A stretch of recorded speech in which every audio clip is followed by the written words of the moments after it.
ಗುರುಜಿ, ಆ ಜಗನ್ಮಾತೆಯ ಒಂದು ಸೌಂದರ್ಯವನ್ನ ಹೊಗಳೋ ಸೌಂದರ್ಯ ಲಹರಿಯ ಶ್ಲೋಕದ ಅರ್ಥವನ್ನ ತಿಳಿಸ್ಕೊಡೋ ಸಮಯ ಆಗಿದೆ. ಸೌಂದರ್ಯ ಲಹರಿ ವಿಭಾಗದಲ್ಲಿ ಇವತ್ತು 10ನೇ ಶ್ಲೋಕದ ಅರ್ಥವನ್ನ ತಿಳಿಸ್ಕೊಡ್ತಿದ್ದೀರಾ ಅಲ್ವೇ ಗುರು? 10ನೇ ಶ್ಲೋಕಕ್ಕೆ ತಮ್ಮೆಲ್ಲರಿಗೂ ಸ್ವಾಗತ ಸುಸ್ವಾಗತ. ಏನಪ್ಪ 10ನೇ ಶ್ಲೋಕ ಅನ್ಕೊಂಡ್ರೆ, ದಶಮಹಾವಿದ್ಯೆಯಲ್ಲಿ 10ನೇದು ಅಂದರೆ ನಾವು ನೀವು ನೋಡ್ತಕ್ಕ ವಿಶೇಷ. ಅದರಲ್ಲಿ ಪ್ರತಿಯೊಬ್ಬ ಮನುಷ್ಯ ದಶಾಂಶ ಅಂತ ಕರಿತೀವಿ. ಅದರಲ್ಲಿ ದ್ವಾದಶಾಂಶ, ದಶಾಂಶ ಅಂತ ಕರಿತೀವಿ. ಅಂಶದಲ್ಲಿ ಏನು ಹೇಳ್ತೀವಿ? 20 ವರ್ಷದ ಶುಕ್ರದಶೆಯ ಕಾಲ, 16 ವರ್ಷದ ಗುರುದಶೆಯ ಕಾಲ, 18 ವರ್ಷದ ರಾಹುದಶೆಯ ಕಾಲ, 19 ವರ್ಷದ ಶನಿ ದಶೆಯ ಕಾಲ, 7 ವರ್ಷಗಳ ಕುಜನ ದಶಕಾಲಗಳು. ಹೀಗೆ ಒಂದೊಂದು ದಶಾಕಾಲಗಳಲ್ಲಿ ಎಲ್ಲವೂ ಸೇರಿಸಿದ್ರೆ 120 ವರ್ಷ ಕರೆಕ್ಟ್ ಆಗಿ. ಆ 120 ವರ್ಷದಲ್ಲಿ ಅಂಶಕಾಲದಲ್ಲಿ ಪ್ರತಿಯೊಬ್ಬ ಮನುಷ್ಯ ಹುಟ್ಟಿದಾಗ ಯಾರ್ಯಾರು ಯಾವ ರೀತಿ ಆಡ್ತಾರೆ. ಚೆನ್ನಾಗಿ ನೆಟ್ಟಗಿರೋನು ಕೋತಿ ಥರ ಆಡ್ತಾನೆ, ಕೋತಿ ಥರ ಇರೋನು ಗಂಭೀರವಾಗ್ತಾನೆ, ಭಕ್ತಿ ಇಲ್ದಿದ್ದವನು ವಿಶೇಷವಾಗಿ ಆಸ್ತಿಕನಾಗ್ತಾನೆ. ಆಸ್ತಿಕ ಏನು ಮಾಡ್ತಾನೆ? ಕರ್ಮ ಇಷ್ಟೆಲ್ಲ ಪೂಜೆ ಮಾಡಿದೆ ಅಂದ್ಬಿಟ್ಟು ಏನೂ ಪ್ರಯೋಜನವಾಗಿಲ್ಲ ಅಂತ ನಾಸ್ತಿಕ ಆಗೋಗ್ತಾನೆ. ಅಂದರೆ ಎಣ್ಣೆ ಬಂದ ಕಣ್ಣು ಮುಚ್ಕೊಂಡ್ಬಿಡ್ತಾನೆ. ಪ್ರತಿಯೊಬ್ಬ ಮನುಷ್ಯನ ಜೀವನ ಯಾವ ಕಾಲ ಯಾವಾಗ ಚೇಂಜ್ ಆಗುತ್ತೆ ಅನ್ನೋದು ಈ ದಶಮಹಾವಿದ್ಯೆಯಲ್ಲಿ ದಶಾಂಶದಲ್ಲಿ ನಾವು ನೋಡಬೇಕಾದ್ರೆ ಅದಕ್ಕೆ ದಶಾಭುಕ್ತಿ ಅಂತ ಕರೀತಾರೆ. ಆ ಭುಕ್ತಿಯಲ್ಲಿ ಯಾವ್ಯಾವ ಸಮಯಕ್ಕೆ ಯಾವ ಗ್ರಹದ ಜೊತೆ ಯಾವ ಗ್ರಹ ಕೂತ್ಕೊಳ್ಳುತ್ತೆ, ಯಾವ ಸಮಯಕ್ಕೆ ಆ ಚಂದ್ರ ಯಾವತ್ತು ಬಂದು ಮನಸ್ಸನ್ನು ಚೇಂಜ್ ಮಾಡ್ತಾನೆ ವಿಶೇಷತೆ. ಆಗ ಆ ಚಂದ್ರನ ಅನುಗುಣಗಳು ಎಲ್ಲಿರುತ್ತೆ ಅಂದರೆ 2 ವಿಶೇಷವಾಗಿರೋದು ಚಂದ್ರಮೌಳೇಶ್ವರನ ದೇವಸ್ಥಾನ, ಚಂದ್ರಚೂಡೇಶ್ವರನ ದೇವಸ್ಥಾನದಲ್ಲಿ. ಅಂದರೆ ಅವನು ಕೈಲಾಸದಲ್ಲಿ ಕೂತ್ಕೊಂಡಾಗ ಚಂದ್ರಚೂಡೇಶ್ವರ ಆ ಚೂಡಾಮಣಿಯನ್ನು ಇಟ್ಕೊಂಡು ಹಾಗೆ ಅವನು ಸಾಕ್ಷಾತ್ ಜಗನ್ಮೋಹಿನಿಯನ್ನು ಅರ್ಧ ಭಾಗದಲ್ಲಿ ಹಾಕೊಂಡ್ಬಿಟ್ಟಿರ್ತಾನೆ. ಅದಕ್ಕೆ ಅರ್ಧನಾರೀಶ್ವರ, ಉಮಾ ಅರ್ಧೀಶ್ವರ ಅಂತ. ಉಮಾ ಅರ್ಧ ಈಶ್ವರ ಆಗೋಗಿರ್ತಾಳೆ. ಅದಕ್ಕೋಸ್ಕರ ಉಮಾರ್ಧೇಶಾಯ ವಿದ್ಮಹೆ, ರಜೋತ್ಫಲವನ್ನು ಕೊಡ್ತಕ್ಕಂಥ ವಿಚಾರ. ಅದಕ್ಕೆ ಸ್ತ್ರೀಗಳನ್ನು ರಜೋತ್ಫಲವನ್ನು ಕೊಡ್ತಕ್ಕಂಥ ಅವಕಾಶ. ಹೆಣ್ಣು ಬಹಳ ಸುಂದರವಾಗಿದ್ದಾಳೆ, ಅವಳು ಸುಂದರವಾಗಿರಲಿ ಇಲ್ಲದೆ ಹೋಗಲಿ ವರ್ಣಿಸ್ತಕ್ಕಂಥ ಅವಕಾಶ ಪರಮೇಶ್ವರಂದು. ಅವಳನ್ನ ವರ್ಣಿಸ್ಬೇಕು. ಅಯ್ಯೋ ತುಂಬ ಚೆನ್ನಾಗಿದೆ ಕಣೆ ಎಷ್ಟೊಂದು. ಕೆಲವು ಸಂಕೋಚ, ಅದೇನರು ನನಗೆ ನಾಚಿಕೆ ಆಗತ್ತಪ್ಪ ನಂಗೆಲ್ಲ ವರ್ಣಿಸ್ಬೇಡಿ ಅಂತ ಕೆಲವರು. ಅದೇನೋ ಸಂಕೋಚ ಸ್ವಭಾವದಲ್ಲಿ ಅಂದ್ಕೊಳ್ಳಿ. ಕೆಲವರು ಬಂದು ನಾವು ನಂಗೆ ನೋಡ್ತಾನೆ ನನ್ನ ದುಡ್ಗುಟ್ಕೊಂಡು ಒಂದು ತಿಂದುಬಿಡೋ ಥರ ಅಂತಾನೆ. ತಿಂದು ಕಣ್ಣಲ್ಲೇ ತಿಂದ್ಬಿಡಕ್ಕಾಗತ್ತಾ? ಇವರು ಕೆಲವರು ಎಲ್ಲ ಯೋಚನೆ ಮಾಡೋದು ಹಾಗೇನೆ. ಯಾವುದು ತಿಳ್ಕೊಳ್ಳಿ, ಪ್ರಕೃತಿಯ ನಿಯಮ ಏನು ಹೇಳಿದ್ರೆ, ಜಗತ್ತಲ್ಲಿ ಅರಿಷಡ್ವರ್ಗಗಳು ಕಾಮ ಕ್ರೋಧ ಲೋಭ ಮೋಹ ಮದಮಾತ್ಸರಿಗಳು ಅಂದರೆ ಪ್ರತಿಯೊಂದನ್ನು ಮೋಹಿಸು, ಪ್ರತಿಯೊಂದನ್ನು ಸುಂದರವಾಗಿ ನೋಡು, ಪ್ರತಿಯೊಂದನ್ನು ಅನಿಸು. ಜಗತ್ತಲ್ಲಿ ಎಲ್ಲವನ್ನೂ ಮಾಡಿದಾಗಲೂ ಆದರೆ ಅದಕ್ಕೆ ಲಿಮಿಟೇಷನ್ಸ್ ಇಟ್ಕೋ. ಹೆಂಡತಿನ ಮದುವೆ ಮಾಡ್ಕೊಳ್ಳೋಕೆ ಮೊದಲು ಒಂದು ಹೆಣ್ಣನ್ನು ನೋಡಬೇಕು. ಬಾ ಹುಡುಗಿ ಚೆನ್ನಾಗಿದ್ದಾಳೆ, ಭಾಳ ಸಂತೋಷ, ಇಂಥ ಹೆಣ್ಣಿರಲಿ ಅಂತ. ಒಂದ್ಸಲ ಮದುವೆ ಆದಮೇಲೆ 24 ಗಂಟೆ ಇನ್ನೊಬ್ಳು ಹುಡುಗಿ ನೋಡಬಾರ್ದು. ನೋಡಬೇಕು ಅಂದರೆ ಅವಳನ್ನೆಲ್ಲ ಯಾವ ರೀತಿ ನೋಡಬೇಕು? ಅಕ್ಕ ತಂಗಿರ ಭಾವದಲ್ಲಿ ನೋಡಬೇಕು. ಎಲ್ಲ ಸಂತೋಷವಾಗಿ ನೋಡಬೇಕು. ಇವಳು ಏನೋ ಹೀಗೆ ಸೋಡಾ ಬುಡ್ಡಿ ಆಗ್ಬಿಟ್ಟಿದ್ದಾಳೆ, ಹೋಗ್ಲಿ ಬಿಡು ನನ್ನ ಕರ್ಮ ಇಷ್ಟೇ ಅಂತ. ಸೊ ಅದಕ್ಕೋಸ್ಕರ ಕೆಲವರು ಇದ್ದಾರೆ 2 ಇಟ್ಕೊಂಡಿರೋರು, ಕೆಲವರು ಕಟ್ಕೊಂಡಿರೋರು ಇದ್ದಾರೆ, ಕೆಲವರು ಇಟ್ಕೊಂಡಿರ್ತಕ್ಕಂಥವ್ರು. ಅಯ್ಯೋ ಇಟ್ಕೊಂಡವಳು ಕಟ್ಕೊಳ್ಳೋದಂತ ವಾಸಿ ಅಂತಾರೆ. ಜೀವನ ಪ್ರತಿಯೊಂದು ಅರ್ಥವಾಗಿ ಮಾಡೋದು ವೃಷ್ಯಾಮ್. ಆ ವೃಷ್ಯಾಮ್ ಅಂತಕ್ಕಂಥದ್ದು ಯಾವುದು ತಿಳ್ಬೇಕು. ಹುಡುಗನ್ನ ಹುಡುಗಿ ಹೊಗಳಬೇಕು, ಹುಡುಗಿನ ಹುಡುಗ ಹೋಗ್ಬೇಕು. ಅಂದರೆ ಜೀವನದಲ್ಲಿ ಪ್ರಕೃತಿಯನ್ನು ಸವಿಬೇಕು, ತಪ್ಪಿಲ್ಲ. ಆದರೆ ಕಂಟ್ರೋಲು ಇಟ್ಕೋಬೇಕು. ಆ ಯವ್ವನ ಅವಸ್ಥೆ ಯಾವಾಗ ಬರುತ್ತೆ? ಒಂದೊಂದು ದಶಾಭುಕ್ತಿ ಹೋದಾಗ. ಅದಕ್ಕೆ 10ನೇ ಶ್ಲೋಕಕ್ಕೆ ಫಲ. ಇವತ್ತು ಆ ಸೌಂದರ್ಯ ಲಹರಿನ ನಾವು ಸ್ವಾಗತಿಸೋಣ. ತದನಂತರ ಆ ಸೌಂದರ್ಯ ಲಹರಿಯ ಆ ಶ್ಲೋಕಕ್ಕೆ ನಿಮ್ಗೆ ಅರ್ಥವನ್ನು ಹೇಳಕ್ಕೆ ತೋರಿಸ್ಕೊಡೋಣ. ಮೊದಲು ದೇವಿಯನ್ನ ಸ್ವಾಗತಿಸೋಣ, ಶಂಕರಾಚಾರ್ಯನ ಸ್ವಾಗತಿಸೋಣ. ಬನ್ನಿ ವೀಕ್ಷಕರೇ.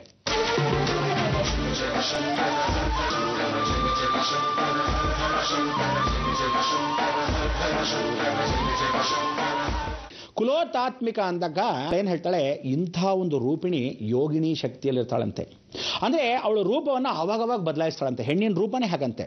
ಅಲಂಕಾರ ಮಾಡಿದಾಗ ಒಂದು, ಅಲಂಕಾರ ಮಾಡದಿದ್ದಾಗ ಒಂದು. ಅಯ್ಯೋ ಬಿಚ್ಚೋಲೆ ಗೌರಮ್ಮ ಇದ್ದಾಗ ಇದ್ದಾಳಲ್ಲೇ, ಯಾಕೆ ಹಿಂಗೆ ಹಳೇ ಸೀರೆಗಳು ಉಟ್ಕೊಂತೆ ಅಂತ ಗಂಡಂದ್ರೆ ಹೇಳ್ತಾ ಇರ್ತಾರೆ. ಹಾಗೆ ಆ ದೇವಿನೂ ರೌದ್ರವಾಗಿ ಒಂದು ಅವತಾರ ಇದ್ದಾಗಿರ್ತಾಳಂತೆ. ಇವಳು ಇದ್ದಾಗೆ ಇರಲ್ವಂತೆ.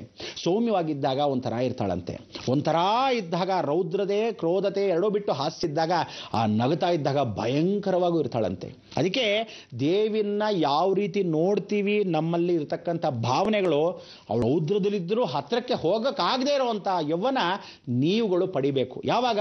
ಸಿದ್ಧಿ ಸಾಧನೆ ಮಾಡ್ಕೋಬೇಕು. ಅದಕ್ಕೆ ಇಂಥ ಒಂದು ಶ್ಲೋಕ ಮಾಡ್ಕೊಂಡಾಗ ಕೋಪ ಇದ್ದಾಗಲೂ ತಾಯಿನ ನೋಡಬೇಕು, ಕೋಪದಲ್ಲಿ ಇಲ್ದಿದ್ದಾಗಲೂ ತಾಯಿನ ನೋಡಬೇಕು, ರೌದ್ರವಾಗಿದ್ದಾಗ ತಾಯಿನ ನೋಡಬೇಕು, ಸಂತೋಷದಲ್ಲಿದ್ದಾಗ ತಾಯಿನ ನೋಡಬೇಕು. ಆ ಪ್ರೀತಿ ಬಾಂಧವ್ಯ ಯಾವತ್ತೂ ಹಾಗಿರಬೇಕು. ಎಲ್ಲರೂ ಅಟ್ಟದ ಮೇಲೆ ಬೇಕು ಅನ್ಕೊಂತಾರೆ. ಅದಕ್ಕೆ ಇವತ್ತು ಹೇಳ್ತಾರೆ, ಅಟ್ಟದ ಮೇಲೆ ಪುಟ್ಟಲಕ್ಷ್ಮಿ ಯಾರೋ ಕುಂಕುಮನ ಇಟ್ಕೊಂಡಿರ್ತಕ್ಕಂಥ ಸಂಸ್ಕಾರ ಅಂತ ಹೆಂಡ್ತಿರು. ಅವ್ರು ನೀವು ಮೇಲ್ ಕೂಡಿಸ್ಲಿ ಬೇಕೋ ಏನೂ ಬೇಕಾಗಿಲ್ಲ. ಅವ್ರು ಏನು ಹೇಳ್ತಾರೆ? ಪದ್ಮಿನಿ ಜಾತಿ ಸ್ತ್ರೀ. ಕೆಲವರು ಇರ್ತಾರೆ ಶಾಕಿನಿ ಮೋಹಿನಿ ಡಾಸಿಸ್ತ್ರಿ, ನೀನೇ ರಾಣಿಮ್ಮ ನೀನೇ ರಾಣಿ ಅಂತ ಉಗುಳ್ತಾ ಕೂತ್ಕೊಂಡ್ರೆ ಮೇಲೆ ಹೋಗಿ ಕೂತ್ಕೊಂಡಿರುತ್ತೆ, ಜಗತ್ತೆಲ್ಲ ಅವ್ರದೇ ಅನ್ಕೋಬೇಕು ನಾವು. ಹಾಗೆಲ್ಲ ಮಾಡಕ್ ಹೋಗ್ಬೇಡಿ. ಯಾರ್ಯಾರು ಯಾವಾಗ ಹೇಗೆ ಇಡ್ಬೇಕು ಹಾಗಾಗಿ ಭಗವಂತ ಇಟ್ಟಿರ್ತಾನೆ. ನೀವು ಎತ್ತು ಕೂಡ್ಸೇನು ಅಂದ್ರೆ ನಿಮ್ಮ ಸ್ವಾರ್ಥಕ್ಕೆ.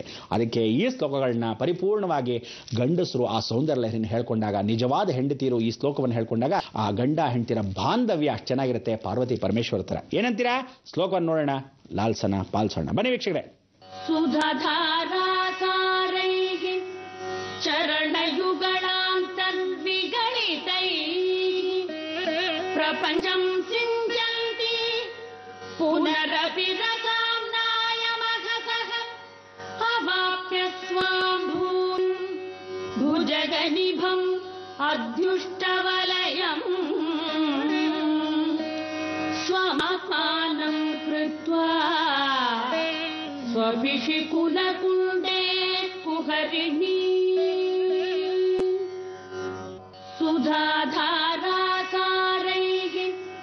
ಚರಣಯುಗಳಾಂತರ್ವಿಗಳಿತೈಃ ಪ್ರಪಂಚಂ ಸಿಂಚಂತಿ ಪುನರಪಿ ರಸಾಮ್ನಾಯಮಹಸಃ ಅವಾಪ್ಯ ಸ್ವಾಂ ಭೂಮಿಂ ಭುಜಗನಿಭಂ ಅಧ್ಯುಷ್ಟವಲಯಂ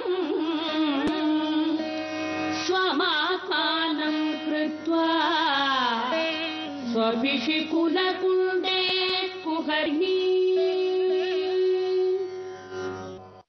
ಅವಳೇನು ಹೇಳ್ತಾಳೆ?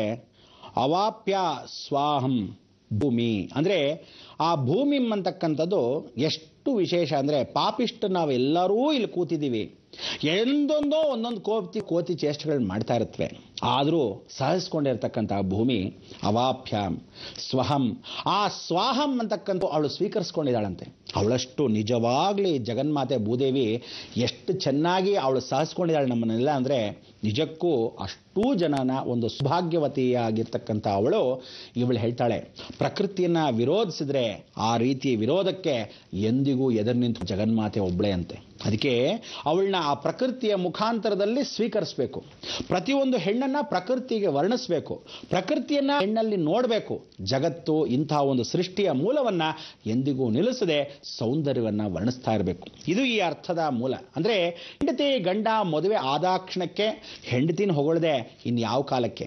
ಇದನ್ನೆಲ್ಲ ನಿಜವಾಗ್ಲೂ ಎಲ್ಲಿ ಅರ್ಥ ಮಾಡ್ಕೋಬೇಕು ಅಂದ್ರೆ, ನಮ್ಗೆ ಹೇಳಿದ್ನಲ್ಲ ಅರಿಷಡ್ವರ್ಗಗಳು, ಕಾಮ ಕ್ರೋಧ ಲೋಭ ಮೋಹ ಮದಮಾತ್ಸರ್ಯಗಳನ್ನ, ಆ ಅರಿಷಡ್ವರ್ಗಗಳಲ್ಲಿ ನಿನ್ನೆ 3 ವಿಧವಾದ ಇರ್ತಕ್ಕಂಥ ಅರ್ಥಗಳನ್ನ ಹೇಳಿದೆ, ಇನ್ನು 3 ವಿಧವಾದ ಅರ್ಥಗಳನ್ನ ಹೇಳಬೇಕು.